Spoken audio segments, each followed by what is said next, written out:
All right, we're going to pick up in The Watsons Go to Birmingham, 1963.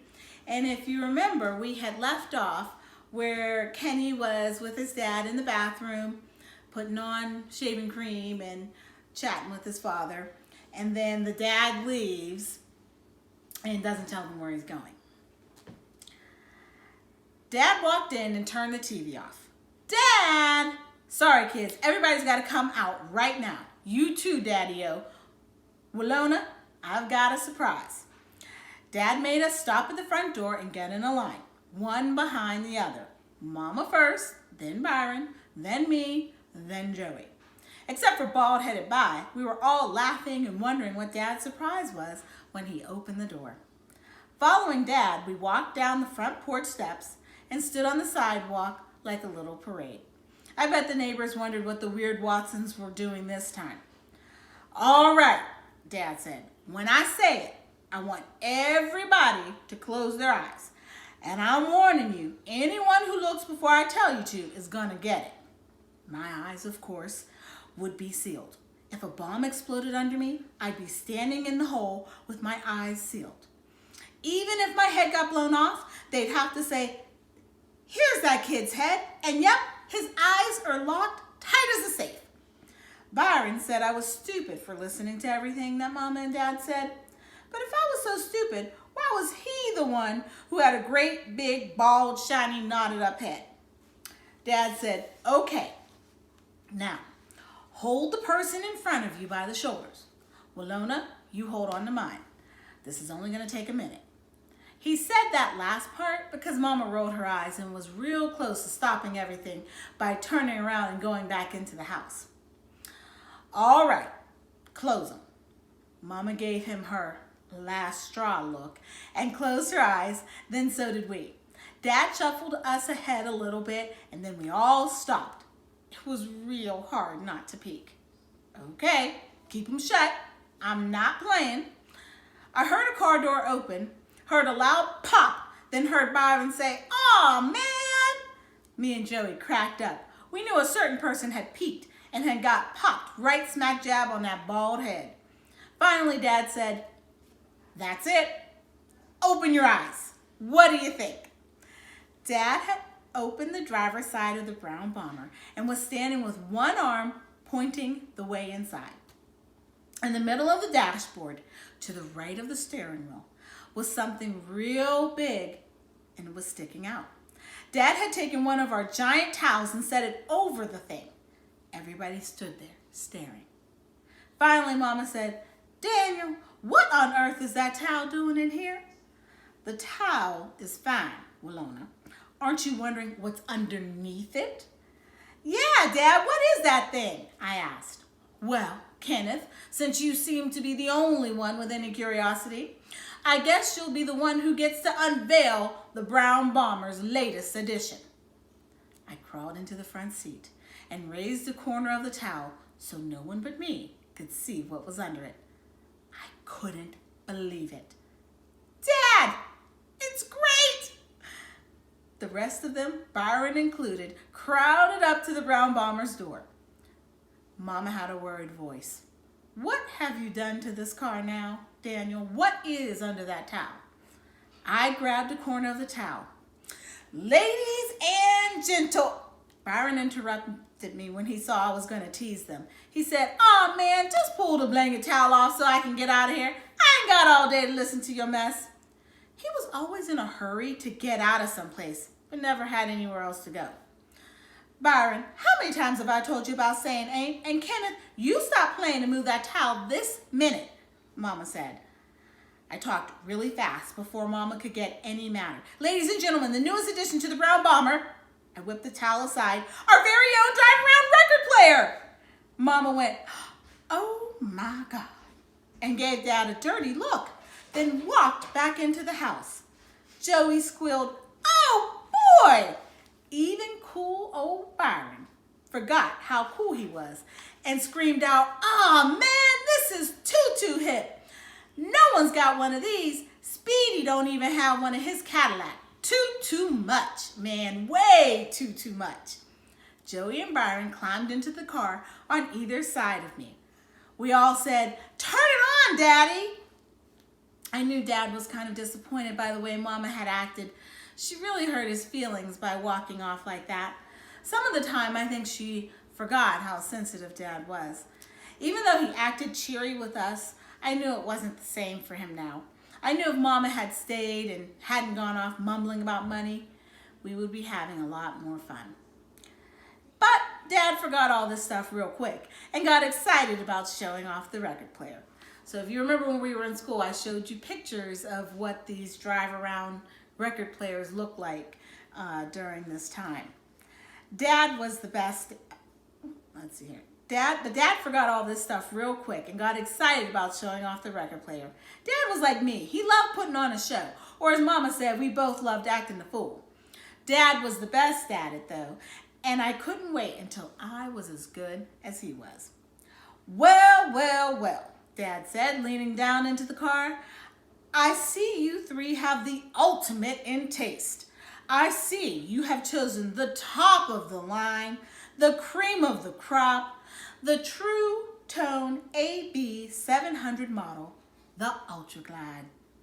We had to, because right on the front of the record player in big red letters, it said TTAB 700 Ultra Glide.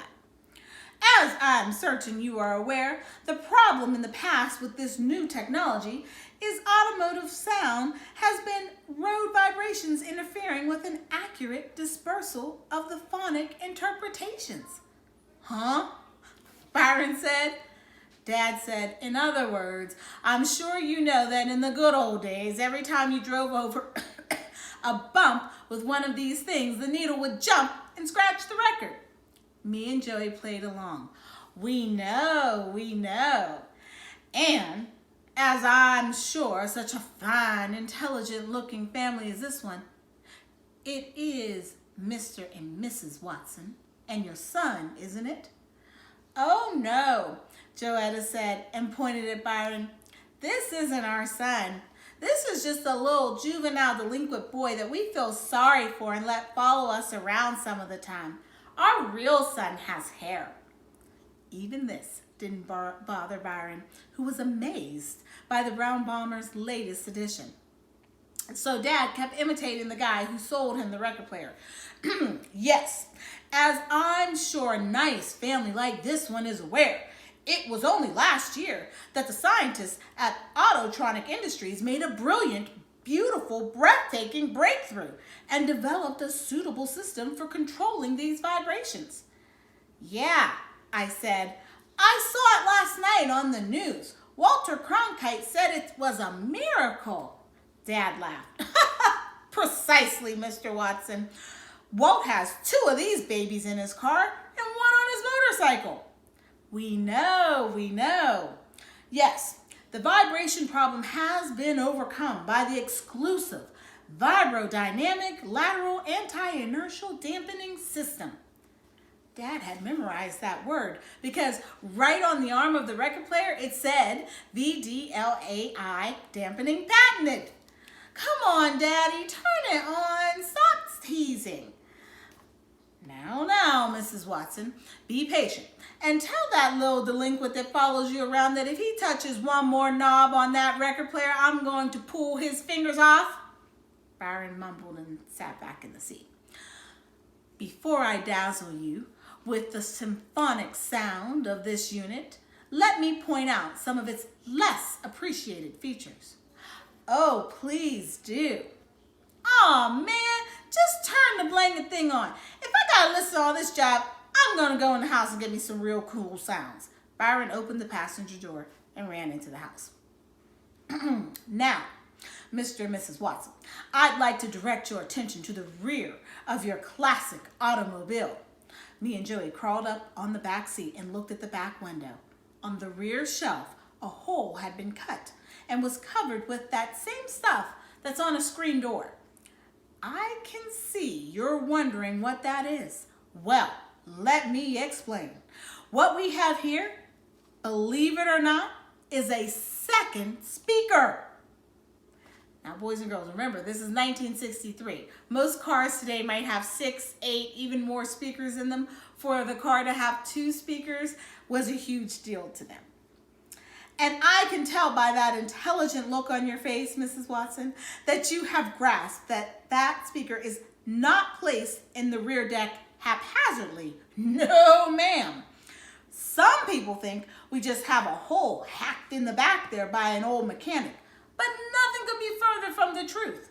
That opening is scientifically and mathematically positioned by a factory-trained technician to enhance the TTAB 700's true high-fidelity sound. Wow. Byron exploded through the front door with an armful of 45s and Mama right on his tail. And 45s are records. Byron Watson, don't you stomp on those stairs like that, and don't you slam that screen door. She trailed Byron all the way to the car, fussing at him the whole way. I knew she was using Byron as an excuse to come back out and see what was going on. I guess all the laughing and fun we were having made her want to join in. Now that she was back, Dad really started cutting up. Well, Mrs. Watson, Dad said, but not to Mama. He said this to Joey. I see your beautiful young daughter has decided to join us, and not a moment too soon either. Why don't you scoot over a bit and let her in? Joey loved this chance to pretend that she was Mama's mom. She patted the seat next to her and said, "Come on in, honey. This is really cool." Mama slid in under the steering wheel with a halfway smile on her face. Wonderful, wonderful, Dad said. Byron lifted the record that was already on the turntable and started putting one of his own cool songs on. Put it back, son. You'll get your turn. First, we have a special request from a certain young lady to a certain handsome young man. If you excuse me, ma'am, I'll just reach over here and get this show on the road. Dad reached over past Mama to start the car. Dad couldn't help himself and started imitating a disc jockey as he put the record on. Here's the man with the pitter-patter, here to spin the platter. Why doesn't it matter? 'Cause the world is getting fatter. I'm the man with the tune that'll take you to the moon, that'll make your poor heart swoon. I'll hold you like a spoon. I'm the man with the jive. Byron chirped up. Ain't that the whole natural truth? But Dad didn't miss a beat. Put your love thing in drive. Bring your little world alive. Mama slapped the car seat. Daniel, start that record. All right. Dad stopped his rhyming, not because Mama told him to, but because I bet he ran out of stupid poems. But first, let me tell you people out there in Radio Land that this number was requested by Miss Walona Sands for the wonderful, wonderful man in her life, the big daddy of love, Daniel Watson. We at Flint's only soul station, WAMM, dedicate this song to Daniel from Walona. Spin it, maestro.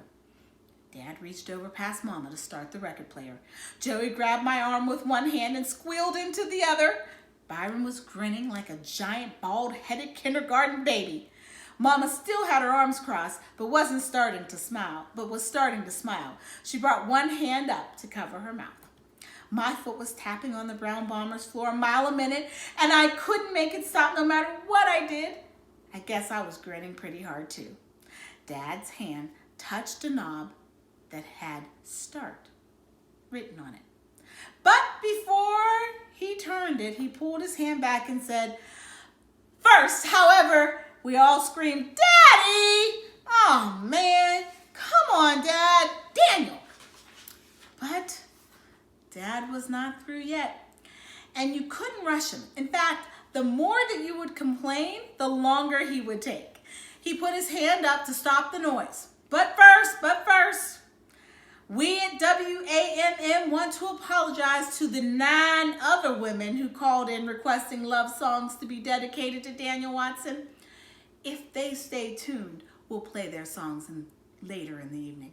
Mama said, "That's it," and started climbing out of the car. It was fun. That's it. It was a fun, that's it though, not a serious one. Dad blocked the door and finally finally turned the knob that said start. Then he got into the back seat. We all froze. Even the brown bomber seemed to get quieter as the VDLAI arm from the record player lifted itself up, moved toward the 45 that was on the turntable. The arm dropped and a hollow little boom bounced around the car. A moment of silence, and then the most beautiful notes of music I had ever heard came from the front of the car and the back of the car at the same time. Doom, da doom, doom. Doom, da doom, doom. Doom, da doom, doom. The notes were so deep and strong, it felt like we were sitting inside a giant bass fiddle. Mama screamed and put both of her hands over her mouth. She had recognized her song after the first couple of notes. The guy on the record started singing Under the Boardwalk, and I had to turn around and look because it sounded like he was right in the back seat with Dad. We sat in the car for almost 2 hours as everybody got a chance to go in the house and get their favorite records. We'll stop there. So, I hope you were kind of imagining them sitting in the car listening, and I know it seems so silly to us today because we have iPods and our phones and we stream music, but this was a huge, huge deal in 1963 to be able to play a record in your car. So we'll stop right there.